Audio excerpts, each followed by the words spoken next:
welcome back to Utterly Unfiltered with Tash and Cara, and we are in person today! We are! Don't leave me hanging. Oh my god. Oh my god! Tash is back! Tash is back! I'm back. Hallelujah, finally. Where have you been? Not leaving you hanging. Every time you put your hand out, I'm going to be like... And again. It's going to be great for people's ears. And again. Yeah, just sorry. Keep hearing us clap. In our one microphone. Yeah, that's fantastic. Okay, maybe Tash is calling me out there. Maybe I was underprepared today. Because we are back in person, and I'm used to just picking up my phone and speaking into it. Yep. But now there's mics, and there's stands, and there's cables, and there's laptops. And I wasn't ready for it. You weren't prepared. Sorry, No. I wasn't ready for it. No. Next time, we will be. Next time, we're leaving the podcast stuff here, because this is officially our full-time podcast studio. Yes. So we officially have a studio, guys. How exciting. It's only taken 2 years, but we made it. But it's amazing that we lasted for 2 years. I can't believe it. From an idea that you had, a drunken idea at my wedding. Yep. Tash was like, we should start a podcast. And I was like, okay. Okay. And then we did. I've had 17 espresso martinis. Oh, I'm 16. Okay, but who's counting? Half of them ended on my dress. Yes, they did. So my dress absorbed some of the alcohol. So this is kind of... I keep touching Tash because I'm like, are you real? I'm real. Are you real? I'm really here. Are you real? Back in rainy Smooth. Norfolk, I have to say. I've got no hair on my arms because You're I'm... so Neither do you. smooth. You don't have any hair No, on I your do. arms They're just either. light. Yeah, as in like, they're so they're light. pale. I mean, I technically do have hair on my arm as well. I just meant because it's so pale. Tash's new tattoo. I got a new tattoo, I need to yeah. get it. I got some mangoes because I just love mangoes. Fair enough. To be honest. Fair enough. That was They're great. I was waiting for something really profound. No, they're just like the whole way through every country we went to, there was mangoes. Every country we went to, we were seeking out mangoes. We had mango like most days. Mango crazy. Maybe not most days, like maybe like half of each week. Mm. We had mango at least at some point. So I felt like I had a very strong relationship with the mangoes. Yeah, whilst we were you've got to travelling. now like mangoes for the So rest of your now life. I have officially put the mangoes on my body. So Tash, question for you. You missed 3 things, but I want you to rank them in order of how much you missed them. We sort of did this in the kitchen earlier. Your ring, your engagement ring, My engagement ring. your teddy bear, It's back, yeah. and me. Oh, very good. So go on. A rank. Yeah. Oh no. Oh, this is a trick question. No, it's really not that I'm a human being. Obviously, Cara, I Thank missed you. the most. Wow. Obviously. No, I don't believe you. I call bullshit. But anyway. I am very happy to have my engagement ring back again. It's just so pretty. I actually think it goes teddy bear, ring, and then me. Because teddy bear's your emotional It's attachment. okay, you can be top of the list. Oh, thank you. Missed you the most. Thank you.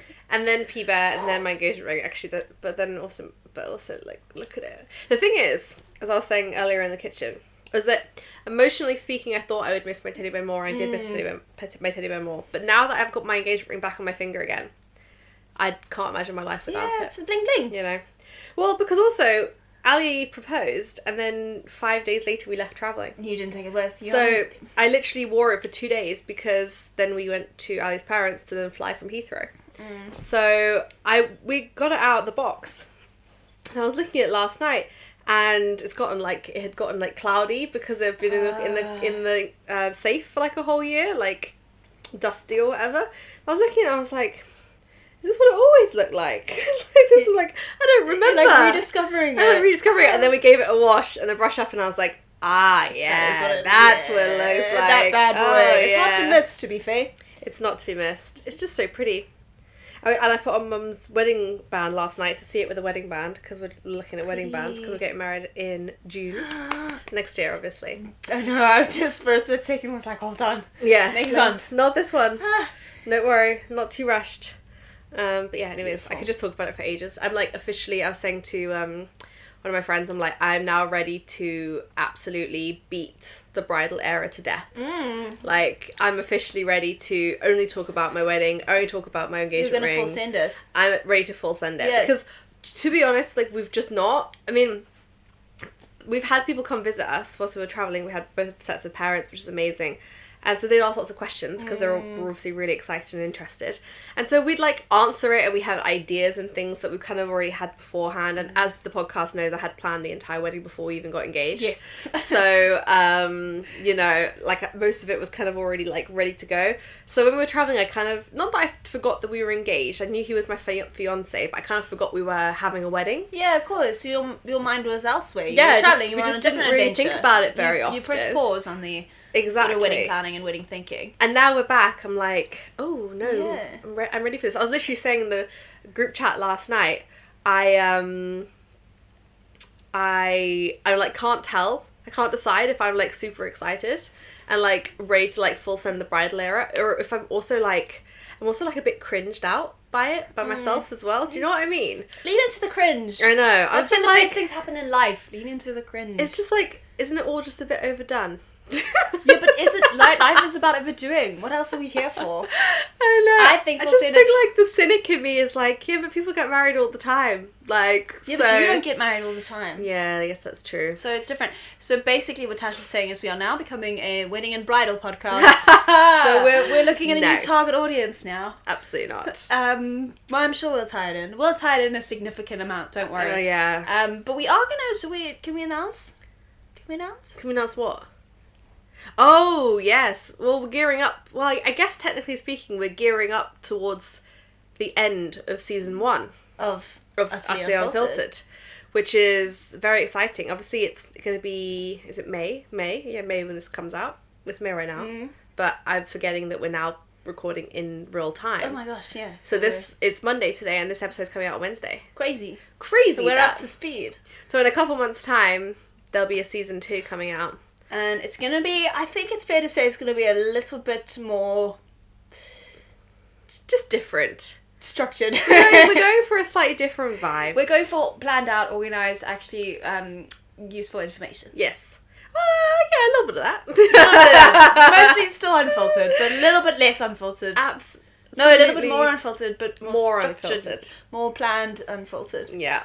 We don't know yet. We don't know, yeah. No idea. You know what? If you've got any suggestions... Fantastic. Please send them our God, way. You're so smart for bringing this up. I was so thinking, I was like... that I brought this talk up about on counting your purpose. chickens before they've hatched. But then I was thinking, you're so right. Because people can give us ideas. Yes. What would you like to hear more of from us? What would you like to hear less of? Just the same. Absolutely. What do you love? What do you hate? Yep. And do you have any suggestions? Drop them to us in our Instagram DMs. We're at Utterly Unfiltered or Utterly.Unfiltered, I think. We should Honestly, I have no idea. We're going to learn that. Yeah, because we're going to actually use our Instagram. We're going to use it. At some point. We're going to market. We're going to do a bit more marketing. We appreciate everyone who's already with us. We're going to try and reach more people. Yeah, and we're going to try to be more useful. And more useful. And to those we do reach. Yes, i.e. you. So bear with us. But it might mean we take a little couple week hiatus. It might not. We'll see how the car is we can get our really shit together. gutting for a 2-week holiday, guys. Let's see if we get our shit She's really together. gutting. She mentioned it to me like 5 minutes ago, and now she's like, haha. Yeah, no, I'm like, I'm just going to soft launch this into the podcast so that she has to give me 2 weeks off. All 3. Drill sergeant over here. 3 weeks. 2-3 weeks. Who's counting? No, we're going to try and be organised enough to not do that. But this is a full The warning. car is also like, I want a holiday. But I do. But also, if you don't hear from us, just know that we are working on something. We're cooking something. Yeah, in the exactly. background. Behind the scenes. Hopefully you will keep hearing from us. Yeah. But if you don't, we'll be back. We'll be back. Yeah, and we'll be back better than ever. Yeah, stronger. Better than bigger than ever. We need to decorate the studio. That would be fun. We could get a poster. Like an Utterly Unfiltered little poster thing, or a new brand. We could do little pictures. We've got some very iconic photos of us as kids. Oh God. I know. I don't think we should do that. Like a photo collage. There's one of me smashing Tash's face in the snow. Maybe we could use that one. That's a really good one. We had that actual snow wall. I know, just I remember. in the front of your house. house. It was so good. And we could have actually injured each other. Because we got a little bit violent. We got a bit too into it. We had the day off school, so we had a lot of, energy to get out. Yeah. And that did get out. Yeah. A lot of energy. In the snow. We survived though. We lived to tell the tale. I actually miss snow. I miss snow. I've not had snow for so long. I don't even think it snowed this year. Did it? No, it did. No, it did. Mum and Dad nearly crashed my car. Yes, oh, it did. yes. Yeah. Fun times. I mean, I did crash my car, but that wasn't snow involved. It was a very dry, warm, sunny day. Anyways, it's the what's it called? It's the... Oh my god, I just had like a complete brain blank. Canon event. It's a canon event. That's what I was going to say. What does that mean? I think, okay, oh my god, correct me if I'm wrong. I think a canon event is when, like, something happens that, like, has to happen. It happens to everyone. Like, everyone has that experience. It's like, like your first heartbreak is like, a canon event. Oh. It's like, That's how I think that's right. I don't actually know. Yeah, apparently though. That's how I've been using it for the last 29 years of my existence. Okay, let's just go. Let's roll with it. Yeah. Anyways. Perfect. What topic are we doing today, Cara? Because we have a couple to choose from. What are you feeling? We are doing growing. We're doing a two-parter. Sort of two-part episode. Well, sort of, they don't very much tie in. But I wanted them to because I like the name. Growing and growing up and glowing up. I know, but I got that. But when you were singing that voice note, but what does glowing up have to do with friendship? Because we're glowing each other up. You don't just have to have an individual glow up. You can glow each other up. I don't think it works, I'm afraid. I'm sorry. Okay. I didn't say anything earlier, but... You didn't. You've just let me go and announce it. Now I look a bit silly. But now I'm just thinking it doesn't work. Okay, we'll cross that bridge when we get to the second episode. Let's just do growing up then, shall we? But what that actually means... Yeah, I was like, wait, what? What I was saying to Tash... Well, we're always growing up, aren't we? I feel like I'm never growing up. So Tash obviously has been away, and it's been... Well, I think it's safe to say for both of us, we've had a lot of like personal development and some insights that we've gained, some lessons we've learned, some challenges we've faced over the course of the last year or so. Yeah. And certainly we've covered a lot of it on the podcast, but I thought it'd be a fun way to just recap the fact that you're back now. Mm-hmm. What are the 2 or 3 things that we've learned about ourselves that we intend to take forward and start this new chapter of our life, maybe season 2. Start season 2 with this energy. Yeah, I love that. Yeah, you're so right. Yeah. I have also just side tangent. I've just been sat here like picking at my nail because I'm so used to recording with no video. Because we've been recording with video for the last 8 months. Yes. And now I'm like, and if you're watching this on YouTube, I apologise. I've just been literally sat here going like this. Because you know when you get like a little hangnail and you have to get it. You gotta get it off. I'm like, put your hands away, Tash. Like, what's wrong with you? Anyways, okay. I feel like because we're under the bracket of unfiltered, it means we can get away with it. I'm going to sit here like picking my nose and like no one can say anything about it because we're utterly unfiltered, guys. Yeah. Can have a little nap. Love that. Yes. Anyways. I was going to say something as well and now I can't remember. You had your own tangent. Oh, my tangent was like how the fact that we had no camera for the last, like you say, 6 months. I was just in my pajamas, into my hair, was doing my makeup. I was just literally. There's one day I remember it so clearly. I was so hungover. I was hanging out of my ass, and I was just lying. I was literally lying. I had my phone propped up. Oh my god! Yeah, I remember that one. That was so funny. Next to it. You were so hungover that day. That was a funny day. Honestly, I had to throw up in between because we did 2 episodes, and like in between our episodes, I was like, I know that to unleash the demon. That's actually so funny. And then be back and just try and rally.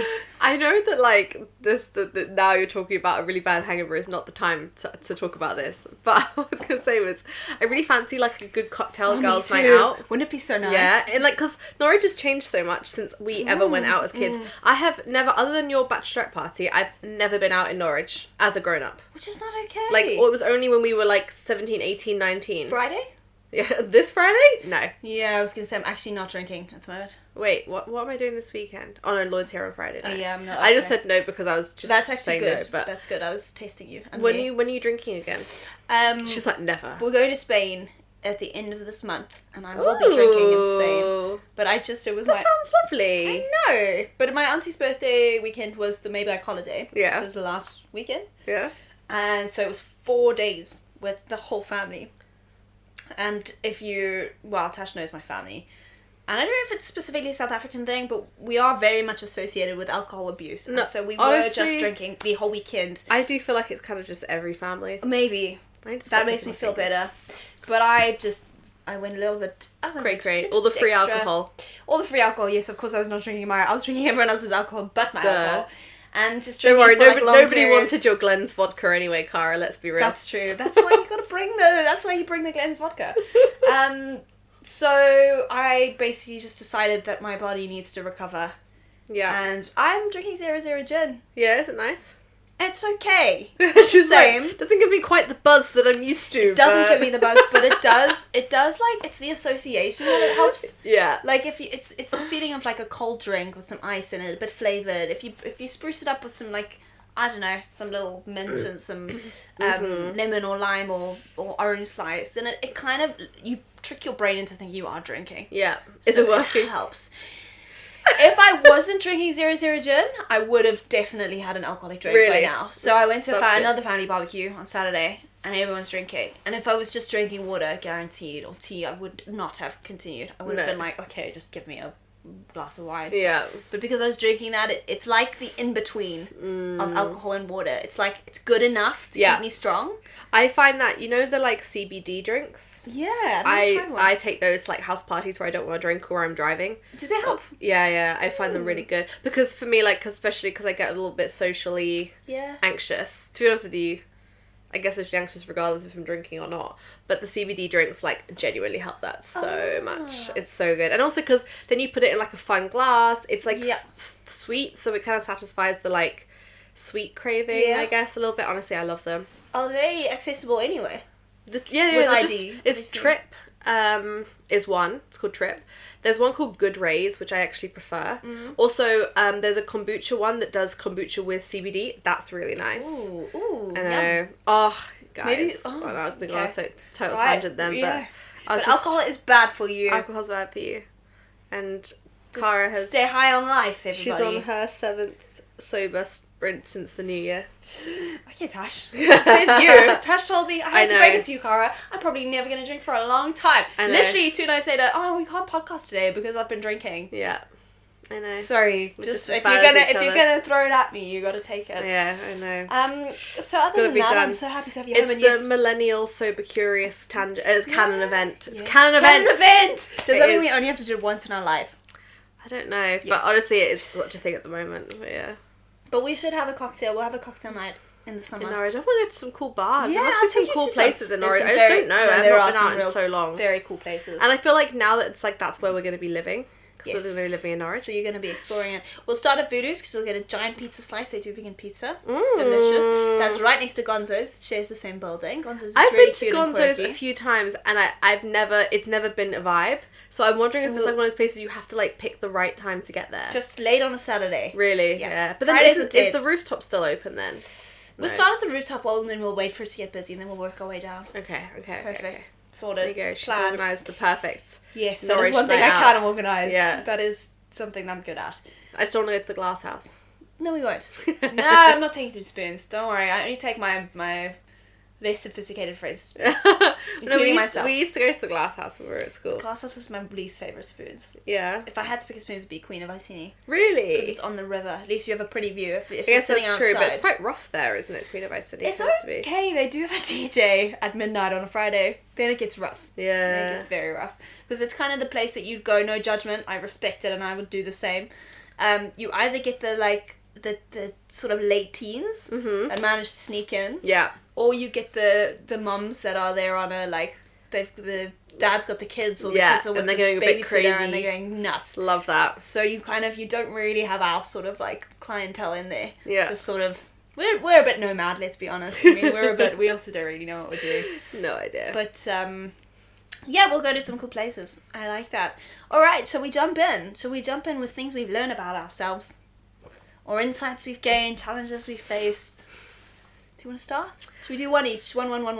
Yeah, let's do it. Okay.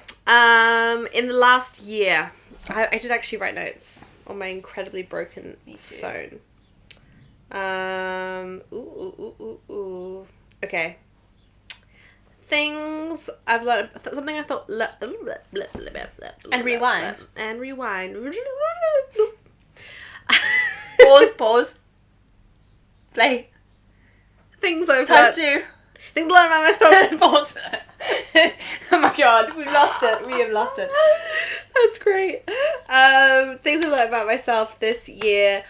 One of the ones I was thinking about was how ridiculously adaptable I am. In terms of like, oh my god, crazy. We're just we'll like... start with that one then. We're in sync. We're in there. I honestly feel like I do not give myself enough credit because I always consider myself to be like semi-high maintenance in terms of like I like what I like clean, I like tidy, I like to be organised, I like my own clothes, my own tea, you know, I just like my own things. And so I kind of figured that like I would struggle a little bit more than I did with the whole like being uprooted again. Mm-hmm. But it isn't necessarily even just like, oh, those things don't bother me. It's that I don't even think about them. Mm-hmm. Like, we were traveling for 8 months, and I feel like every day, like, most days at least, unless it was my luteal phase, let's be real, I was, like, calm, fine with whatever, go with the flow, like, majority of the time. And, like, the things that I used to think bothered me, like, didn't bother me as much anymore, you know? I just feel like I can adapt to any setting. And, like, don't get me wrong, like, I'm excited to be back in my own house again. And I've done, like, so much ridiculous amounts of shopping to get new clothes, new top. Cute, love it. New Uggs. Nice. Oh! So cute. Those are gorgeous. They're so cute, right? They look so comfortable. They're so Your feet must ridiculously be, like, comfy. in heaven. They are, because I put them on just to, like, wear them in. in. But I've been wearing them all day. I've not taken them off. They're so nice. I literally love them. New underwear. Yeah. Nope, same earring, same necklace. No, that's all so far. But it's just been great. But anyways, back to the adaptability thing. Where does that come? I mean, firstly, do you think that is contributed to by the fact that you have, growing up, Tash and her parents and brother, you moved around quite a bit, so you kind of used to the changes?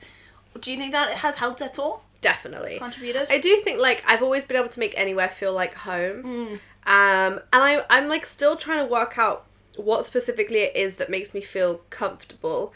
Because, yeah, like, when I always remember thinking at uni, like, I'd be sad to leave an accommodation or whatever, and then I'd just move into a new house, and then a week into it would just feel like my house, you know? And then same when we moved to London, or moved back here, or moved to Ali's parents' house, moved to Oxford, moved into Ali's flat for 6 weeks when he lives in London, and I had mice in my room in Tooting.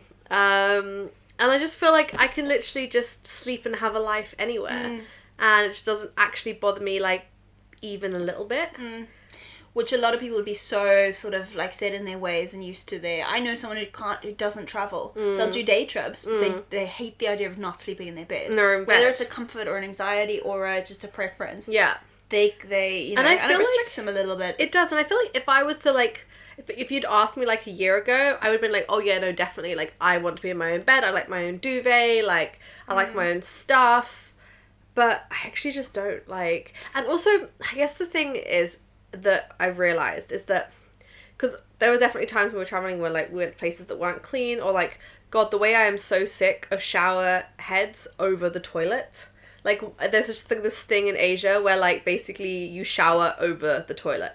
In, like, there's just one big wet room. No. Which means that the toilet roll gets wet, which means all your toiletries get wet, which means you can't have the towel or any of your clothes in the shower with you. So you have to throw them outside the door and then ask Ellie to throw me back a towel when I'm, like, when I've finished showering. It's just, like, little things like that, like, they just get so unbelievably irritating. So that makes you feel like, oh, I wish I had my own shower. But then you come to your own shower and, like, there are always things wrong anyway, you know? Like, oh, the boiler stopped working today, or need to descale the shower head, or whatever. It's like, nowhere is perfect. Your own home, I guess, you have more control over, like, making it nice.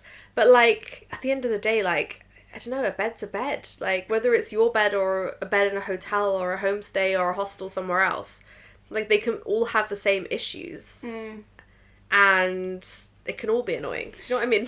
It's like, actually, everything's shit, so therefore I'm really adaptable. Great. Like, this is a really positive podcast that's not what I mean. But do you know what I mean? I get you. Yeah. So but the two can be true. Like, you can be, you know, adaptable, but also you are a homebody, and you have a preference for being in your own bed and being home and having your teddy and having your ring and having your home comforts. Yeah. But the two can be true. I put adaptable as well, in a different respect. So, like, I haven't been travelling Asia. And I haven't really travelled too much where I haven't been able to predict where I'm going. It's always, like, pre-plans, and I know what I'm taking, and I'm always taking a bag, and it's always, like, a hotel. The exception to that was when we did the hostel in America, and I was with Tash, which was wild in its own respect.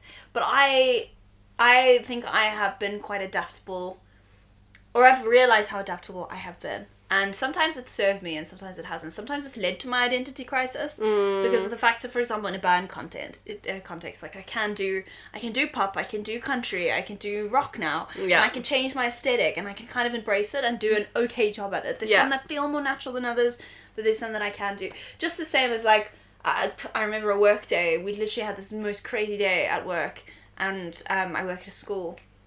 And one of the kids had run off site, and, like, I'm very much, when I'm at work, I'm at work, and I'm a very different persona than and then I had a gig in Cambridge that night, left the door, got dressed half in the car, got the rest of my half dressed when I got to the venue, and then played a little stage, but with my rock band. Yeah. And it's like completely different. And you have to be, and then I was so, you know, my personality had changed. Yeah. My outfit had changed. Yeah. And you kind of have to, so I'm more adaptable with my own sort of like your persona, character and what I'm putting out there. Yeah. As opposed to like travel. And physical things. Yeah. But I do think it's a strength. Yeah, I think it's a strength. I think it's like mine is like adaptable in terms of lifestyle, I guess. Yeah. Yours is more adaptable in terms of like persona. Yeah, exactly. You put out there, which I love. That's so my true, attitude, isn't it? Yeah. Basically, you're saying that you can be anyone who you want to be. Within reason. I want to be Taylor Swift. I think you I want to be Taylor Swift. I now identify as Taylor Swift. As in, be the persona of anyone you wanted to be. If you wanted to be like Taylor Swift, you could. You know?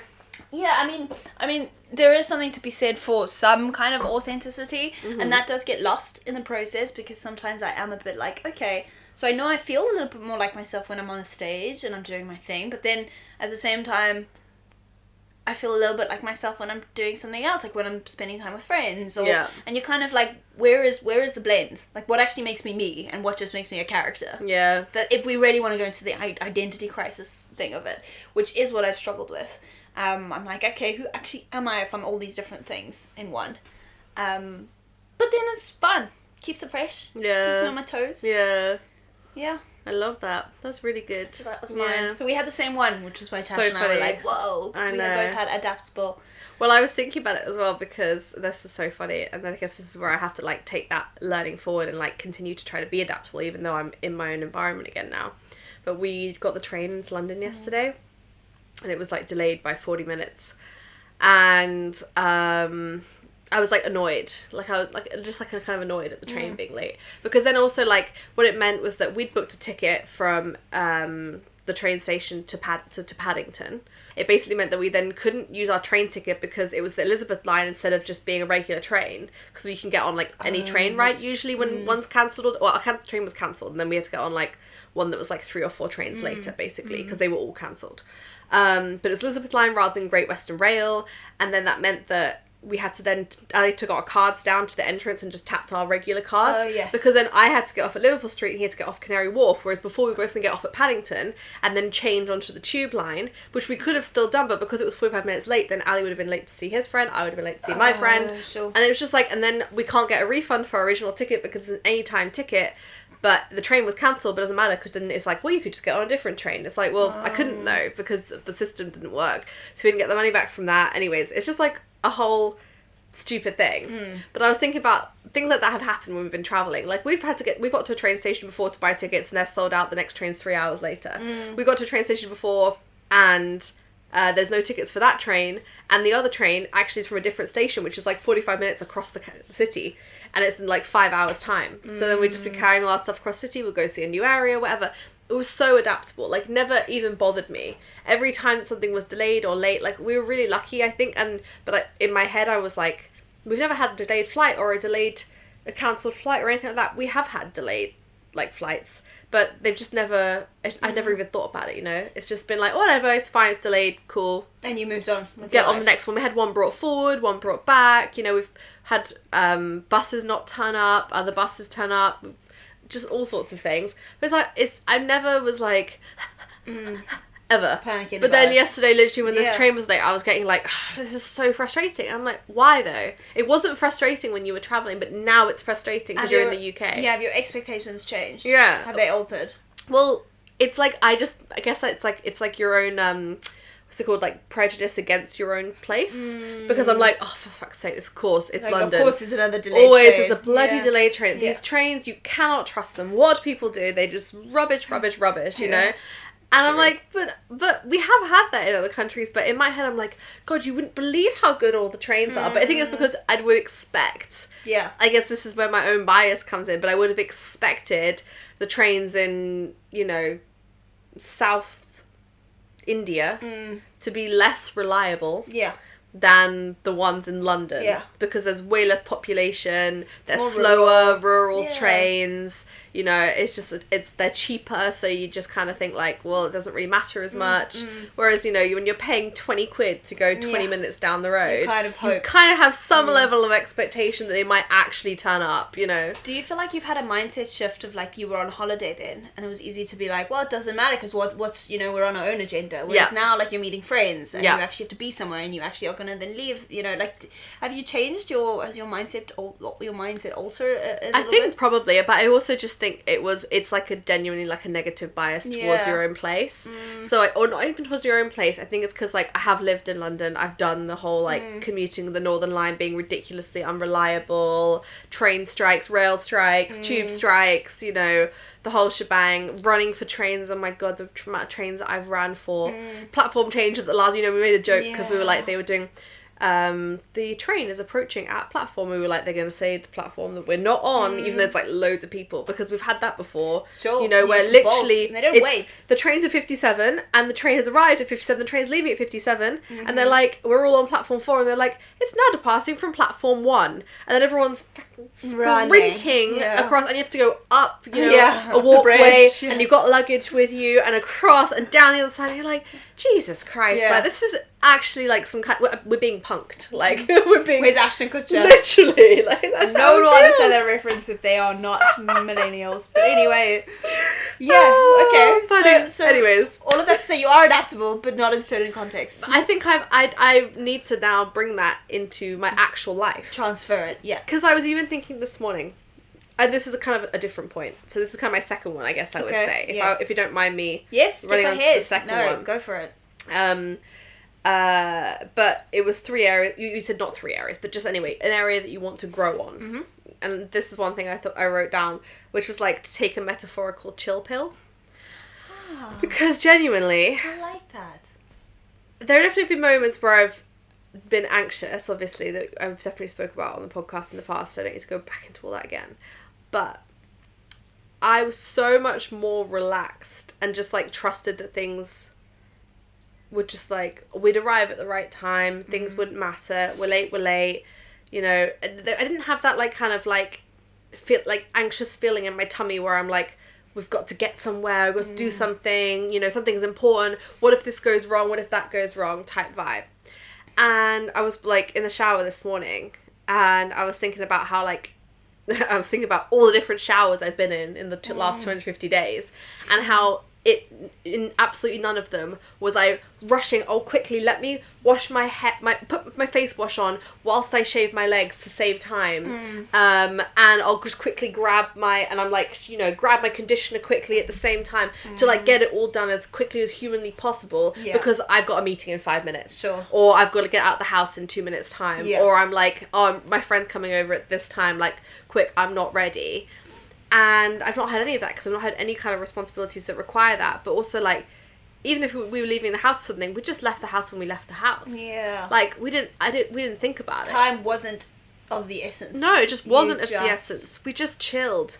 We took a chill pill. How can you... Okay, so I like that. I love that. And there's a lot of... I looked into this once because I was fascinated with the idea of how our bodies move really quickly. And because we're in, like, constant, like, moving mode, like a hamster on a wheel.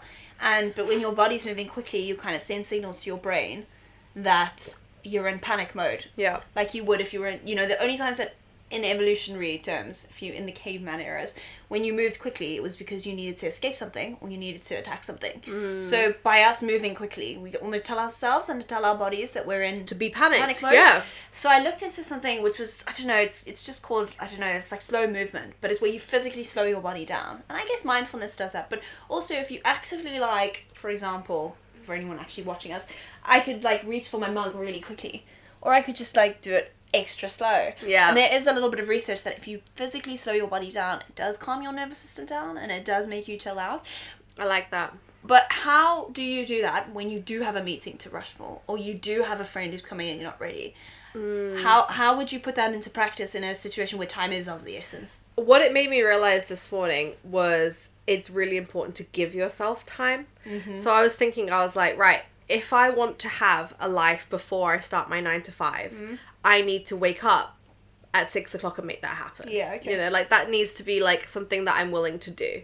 If I want to actually be able to not be rushing out the door, I can't be rolling out of bed, into the shower, into the meeting. Okay. I just can't. It's honestly, it is just laziness. So it's managing your time. You just got to manage your time better, I think. And I think in the past, I've definitely gone through phases where I've given myself more time, but then I fitted things into the gaps. Sure. So I'd wake up really early, but then I would wake up really early and then I'd have a workout class, and it would be a workout class that was a 15-minute walk away, not a close one. And then I would make a breakfast or whatever, and then I would do something else, and it's like I would fit things into the gaps. So even then I still feel like I was running on time. It's like, right, well, maybe I'm waking up at 6, I don't start work till 9, but I've got to be out the house by 6:15 to get the workout class at 6:30, which goes on to 7:30, and then I'm back by 7:45. I've got to then shower, that's 8 o'clock, right, 8:15, eat breakfast, 8:30, make coffee, okay, and then let the dog out or whatever, and then now it's 9 o'clock, you know, so you're still not giving yourself time, you're just giving yourself more things to rush for. Okay. So but I'm so bad at this, I procrastinate. Like, I will have a whole morning, today for example, I have a whole morning, but I will still only get ready in the last half an hour before I need to leave the house. Yeah. And then it will be a rush, and it will be a panic, and I will leave the house with wet hair, and I will be late, and I will have forgotten my cable for my mic, because I have left myself the last 30 minutes of the time that I had, when I had 5 hours, 4 hours, whatever it was. And I don't manage my time well. I think it's self-sabotaged, honestly. Do you? At least for me. Like, I think it's self-sabotage. I think I did the same thing on Friday. Alana was coming. She said she'd be there around 3. She got there a little bit early, but still, like, not that early. Crazy, Alana arrived early. I know. Mental. Late when I saw her. I know. But we love mental. you. She's Yeah, we always were late. fashionably late. Yeah, Alana. exactly. I respected it. Actually, it was a power move. You're so funny. Yeah, so I had all day, woke up late, you know, I did stuff, like I made some cookies and some bread rolls, because we had people coming in for a barbecue. Yeah. And then I was going to go for a run. And obviously, because I don't want to go for the run, because running is hard, I self-sabotaged the going for a run. And I left it until the very last minute, to the point where I actually was running back when Alana was driving towards the house. So then my friend arrived, and I had to go shower, and I had to wash my hair in that shower as well, because I hadn't washed it since we'd landed in the UK. And all these things. And she doesn't mind. She's happy to chill for 20 minutes whilst I do that. But I'm like, why did I do that, though? You were prepared. You know? Yeah. Because I had all day. We woke up early. We wake up early naturally at the moment, probably because of, I wouldn't say we have jet lag, to be honest. We managed to skip it, but I think it's because the time zone changed. So we've been waking up really naturally, like 7:30, which is early for us. And I'm like, so I could have got up early. I could have done all these things earlier in the day. I could have done the other things I wanted to achieve today earlier, but I left them to the last minute. And then I don't have time for them, and now I'm annoyed at myself. Because of that. And I, like, literally had this, like, I was in the shower, and I was like, and now I feel like I'm in a rush.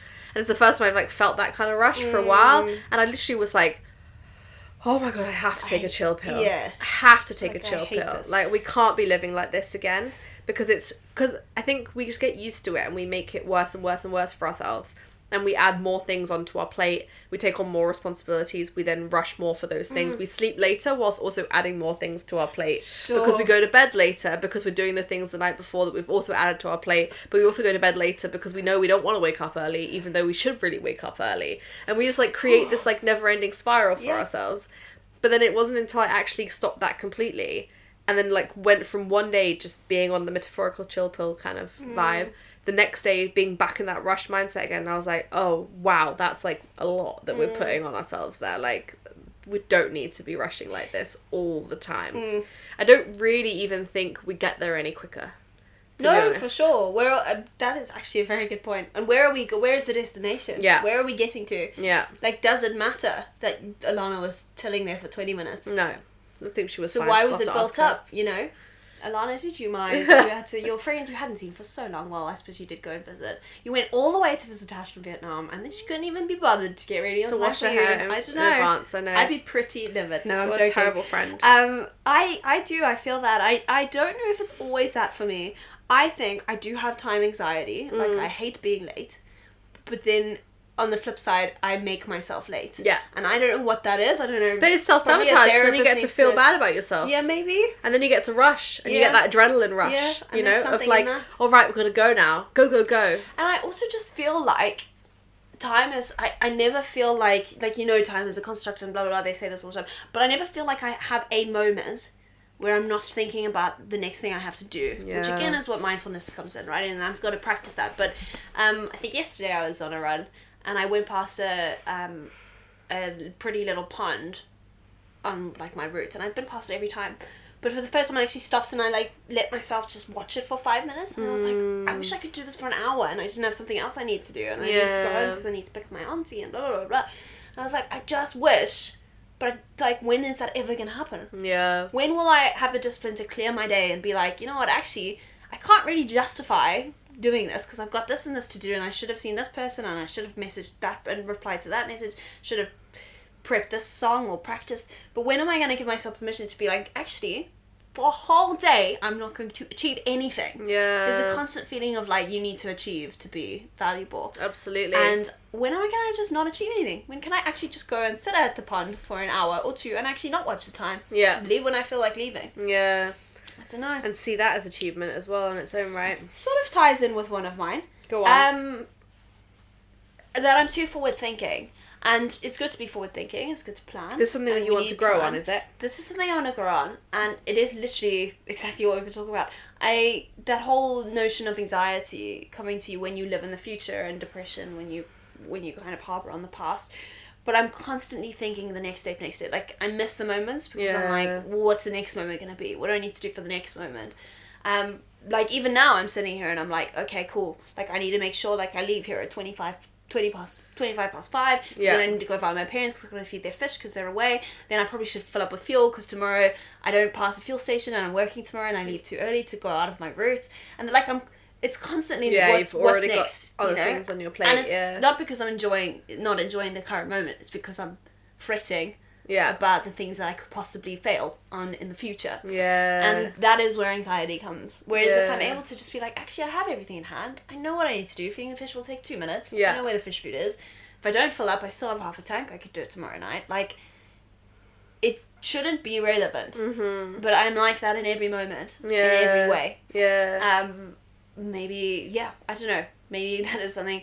But I am aware of it, and I know the solutions. Yeah. And for me, that is sitting and meditating and breathing. Just allowing yourself to breathe.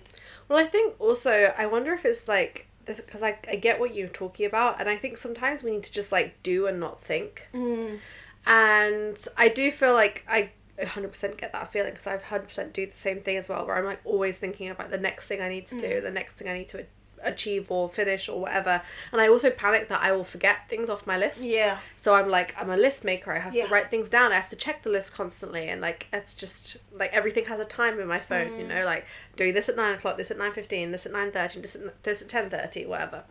But I do think that there like must be people out there who don't think, oh, all of these things I have to achieve, this is how I feel about this is how I feel about this, is my emotion towards this, and they just do what they need to do in order to get the day done, you know? And like, I was thinking about this the other day, when I had nothing to do, because we just landed the night before in the UK, and it was Thursday, and I had no plans, and I woke up and I was like, oh, I don't have 17 million things to do right now. And then I was overthinking all the things I should be thinking and feeling about not having anything to do, being in the UK, right, what do I need to do? Okay, right, well, I'm going to sit here and plan the wedding. Literally sat down and started planning the wedding, legit gave myself a panic attack. Because I'd literally just landed the night before after being away for 250 days on this amazing trip where we had the best time. We were in the best mindset. Obviously, like, had some very low moments myself, but like that was nothing to do with the trip and everything to do with me. And then came back to the UK and like woke up the next day and felt like you had to get back on the machine. And I was like, I have to get back on them. I have to now do something with my time. And I was like, I do actually think that there must be people who just wake up and they go, right, oh, I should do the laundry. I'll do the laundry. Oh, I'm hungry. I'm going to make some breakfast, you know? Like, rather than, like, me thinking about, like, oh, what have we got in the fridge? Shall I make this for breakfast?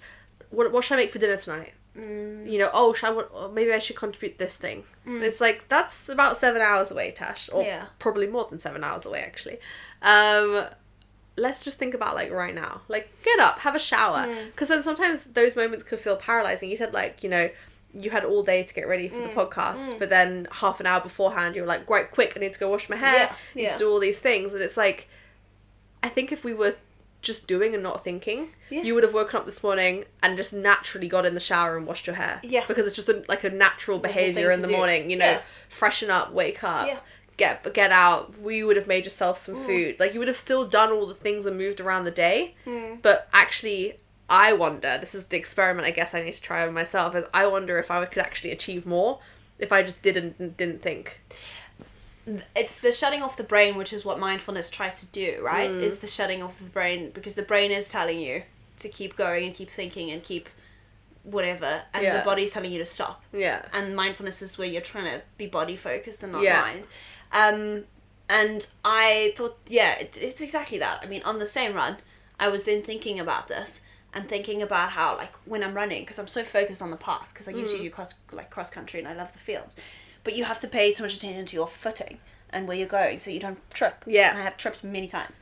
And because of that, you're only thinking of one step at a time. And it's so calming. And it's so calming. Meditative. Yeah, I'm not thinking of, like, oh, but what about, like, a kilometre on the road when there's a hill? Like, I should worry about that hill. I'm like, no, I have no choice but to think about now. And that's what we should do, is we should just think about what we're tackling now. Yeah. And not have to then, like, because it's gonna happen. You're gonna approach what you're gonna approach anyway. Then you can, what's the point of worrying about it twice? What is the point of worrying about it twice? But it's easier said than done, right? Worrying means you suffer twice. Right. Same thing. Honestly, I'm telling myself that a lot at the moment. Just like, worrying means you suffer twice. When you figure out how to... need to panic. When you figure out how to do that and shut your brain off. How to do and not think. Yeah. No. Okay, take us to your third, please. My third, good question. Oh, okay. An insight that I've had. Yes. I have two. Which one do I do? One that's more personal to me or one that's more general to the world? Either. Pick. Oh, you have two? You have one for each? I have two. So which one do you want me to do? The world. The world, okay. Because mine is the world. There you go, I like that. An insight I've had that actually kind of feeds on from the take a chill pill, to be honest with you, because I've been doing this I've been trying to. It definitely wear out after a while, but I've been trying to do this in my kind of interactions, is that, like, everyone is kind of weird in their own way, and you just don't really need to worry about how you come across to people. I think that, like, I have put a lot of pressure on myself to, like, be entertaining, performative, like, to be in the right mood, the right mindset, to be able to hear people's thoughts and opinions and only give the right responses and share enough about myself that they feel comfortable, but not too much that they feel like I've taken aback by my vulnerability. Like, just finding that kind of perfect balance of being a human. Yeah. Something I've been trying to work on for about 29 years. Okay. And you and everyone, I think. Yeah, literally. And it's like, I just don't think it's actually necessary to worry that much. And to, if you are someone who definitely, like, performs, I'd say, like, because I'm naturally more introverted, but I put myself in a lot of social situations, and I'm, like, happy to do that, but I think I definitely perform up. It's like I always say, I'm not competitive, but then you play a game with me and you'll think I'm competitive, and I'm like, yeah, because I'm giving you that, because that's what you want. Playing, I was like, you don't want to play against someone who's not competitive. That's not fun for you. So you won, whoever. You specifically. I am very competitive. Like, you are competitive. You better bring your A game. If we went bowling and you're competitive and I was just there like, oh, whoopsie daisy, got it in the gutter, never mind. You'd be like, this is boring. You're not playing against anyone who's even trying. Yeah. So instead I would be like, oh no, or oh my god, yes. You know, like, because that's what you're supposed to do. And I think I do that. Like, I put on the performance, I guess, in these kind of sometimes, in quite a lot of situations that I feel like require certain behaviour. But not everyone does that, actually. And a lot of people just do what they want to do. And I'm like, I'm going to be one of those. I wish I could be like one of them. Yeah. I've been trying to for so long. Yeah. I've been trying to for so long. You haven't found the answer yet. Can you teach me? No, I haven't found the answer. I also want to be someone who is just myself. And I'm like, you have people who, when you ask them how you're doing, they actually say, no, not so good. Yeah. Or you ask them, can you do something today? And they're like, no, I've got like stuff at home to do. Yeah. How do you not people please? I No. don't understand. I don't understand. Tell me. I honestly don't understand either. And it's something that I've realised other people can do, so I'm going to work out how to do it too. Please, can we do a cheat? Can you give me a cheat code once you know? Once I know, I will share it with you. But I do think that, like, the take a chill pill is how you do it as well. Because it's like, so, to give an example, I did a lot of socialising this weekend, to be honest with you, for someone who's been basically just with Ali for the last 8 months. Actually, I feel fine. Yeah. But the reason I feel fine is because I really tried to not overperform. Yeah, okay. So I really tried to just be.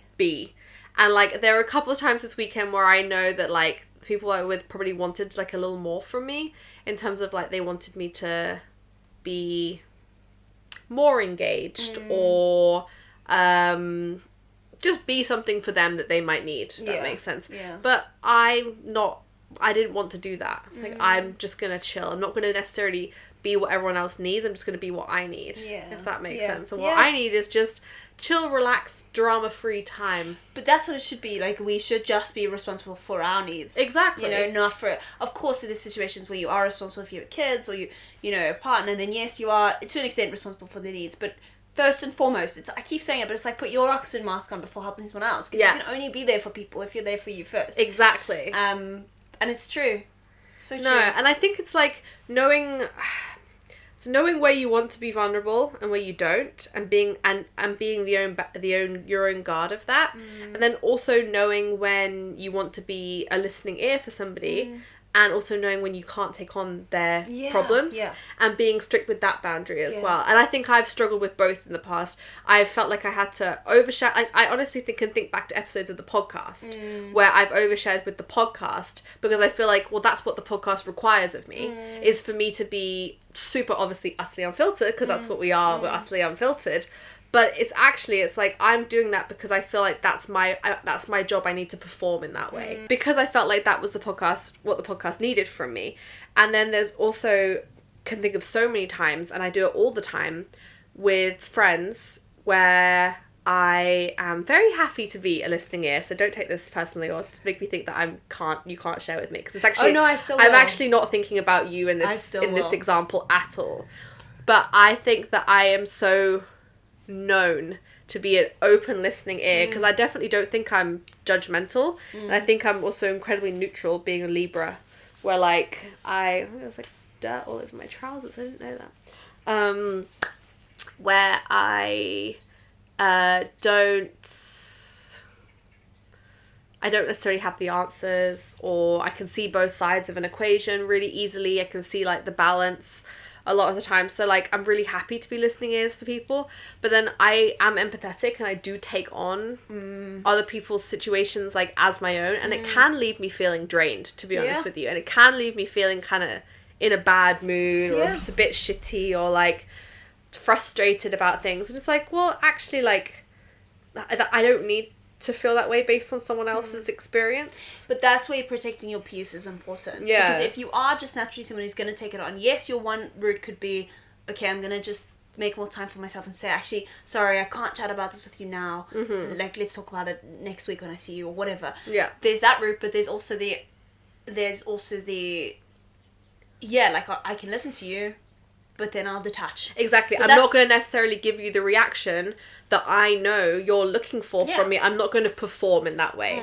I'm just going to exist. You can tell me whatever, and I'm just going to say whatever comes to my brain and feels right to me. Not the, oh my God, really? Or the, oh no, that sucks reaction that you actually want from me. Do you know what I mean? You're just going to be authentic with your response. I'm just going to say what I feel. And then they will take it or leave it, right? Exactly. Where that becomes confusing is social media, because...